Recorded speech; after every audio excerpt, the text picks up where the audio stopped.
Welcome back to Make Heal Up Life. My name is Amber and today we'll be in the living room for another Tunisian Crochet sampler blanket update.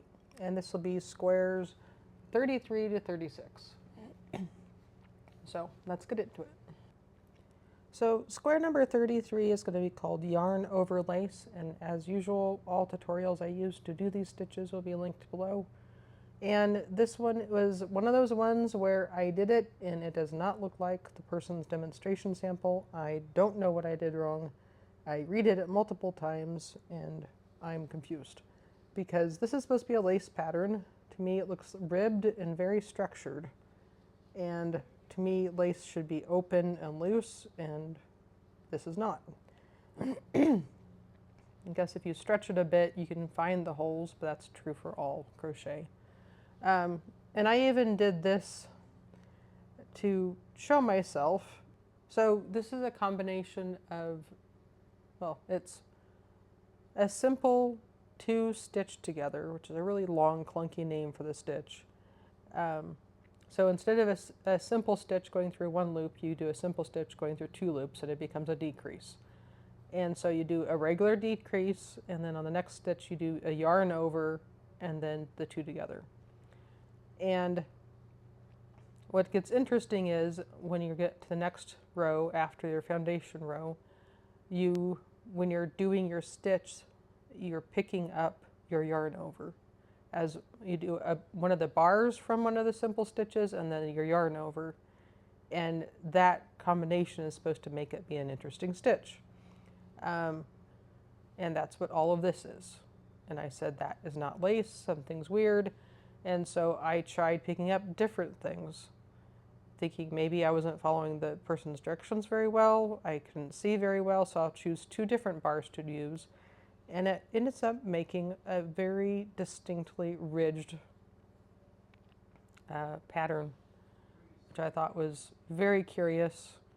And so I decided to do that on the top and also the bottom of this square, just to remind myself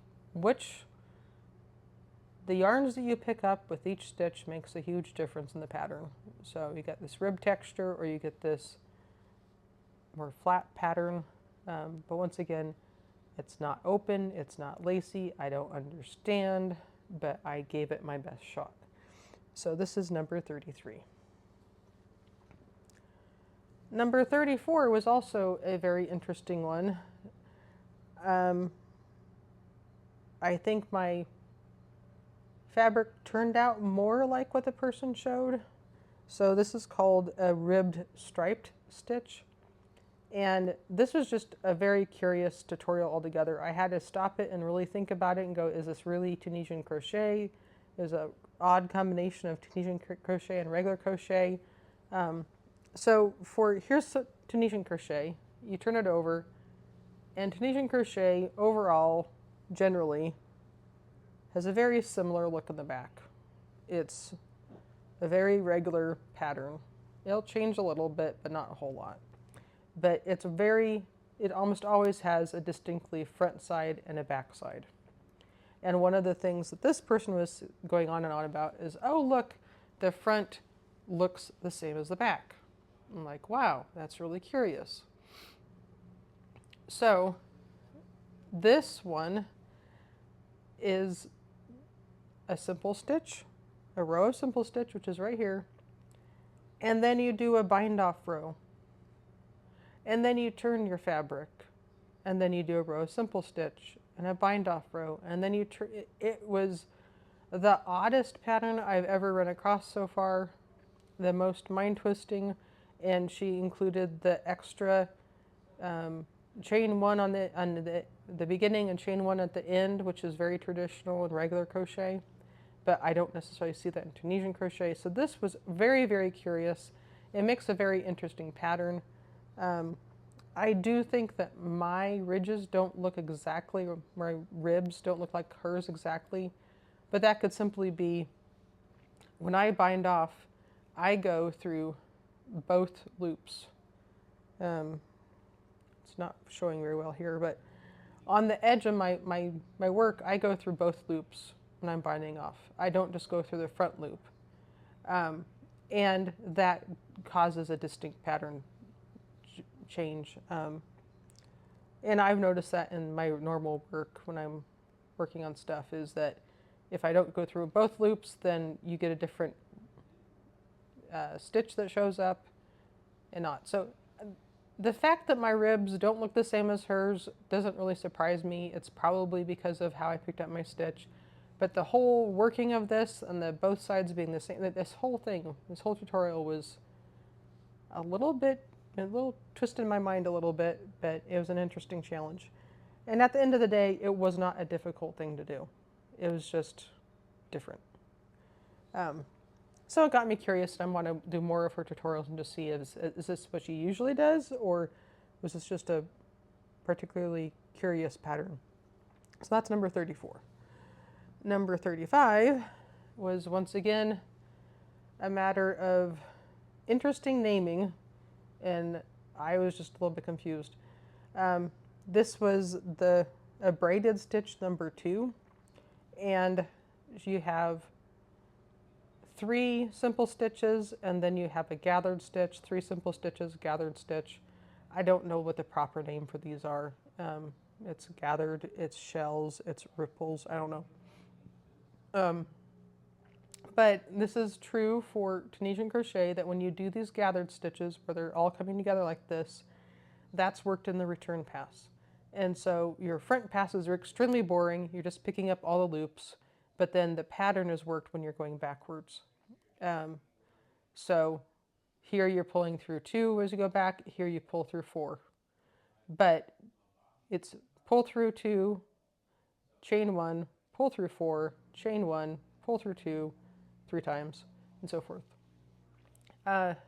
Also, I did do this a little bit modified. You'll see that these outer ones go deep. There is a more defined V, I think I would say. It looks to me, it's like more woven together.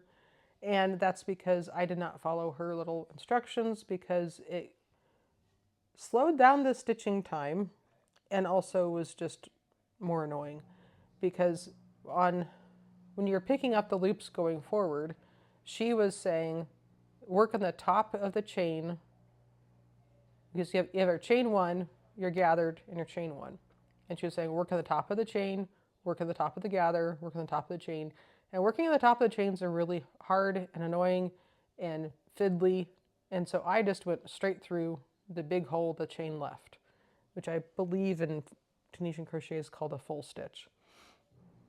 So I did a full stitch, top of the gather, full stitch. And what that did was made this stitch longer than her sample work. And to me, it looks like it's braided together more. So I guess when she is naming this as braided, that this looks like a braid coming down. But when I was looking at the little sample view that she was showing, I thought she was saying she was going to somehow braid it this way. So I was confused, but overall, I ended up making this square twice because I made it too small the first time. And I like this stitch, and it definitely became repetitive, and I was able to do it without a whole lot of thought, and I like how it turns out. So, interesting journey for this one. The next one, or last one for this video, is square number 36, and it's called knot, Tunisian knot stitch. So you have a single and then a triple little thread, single, triple little thread right here. So she's calling this a knot stitch, and you basically yarn over twice and then go in, pull up a third loop, and pull through all 3 loops. And then she did a simple and then knot, simple, knot. Now in her demonstration swatch, she stacked all over knots and stacked all over simples, and I preferred not to do that. I was kind of tired of the ribbed look, so I did an alternating pattern. So you have your knots, simple, knot, simple, knot, simple when it goes through. So it makes more varied, less ridged, and that was my preference. And the only one hang up on this one is when you're pulling through, there are 3 loops, pulling through that last yarn over is a little bit challenging, and you have to like fiddle with it because by the time you get there, it's tight on your hook. So, but other than that, 36 was pretty straightforward. The knotted stitch, after working it for a while, it really reminded me of the alpine stitch where the lady did the double crochet and single crochet, double crochet. But she also alternated where it went in the pattern. This was all straight in one row. So I would think that the alpine stitch and the knotted stitch would be pretty interchangeable. But on here, the back is there's a distinct front and back, just like I was saying for Tunisian crochet. Here's her front and here's her back, and they're completely different patterns. So this was a little bit more rambly, a little bit more technical of a review. Hopefully you followed it and I was making sense, and you can get over me having sinus junk going on at the same time. But that is why I'm getting crochet done, is because I'm sitting still and working through the sinus junk at the same time as working on the crochet. So I'm excited to be back in the flow of things, and we'll see what I come up with for the next 4 stitches. And like I said, I always link the tutorials I'm following below if you're curious and you're interested in trying them out. I hope you're having a wonderful day, and until next time, feel free to like and subscribe.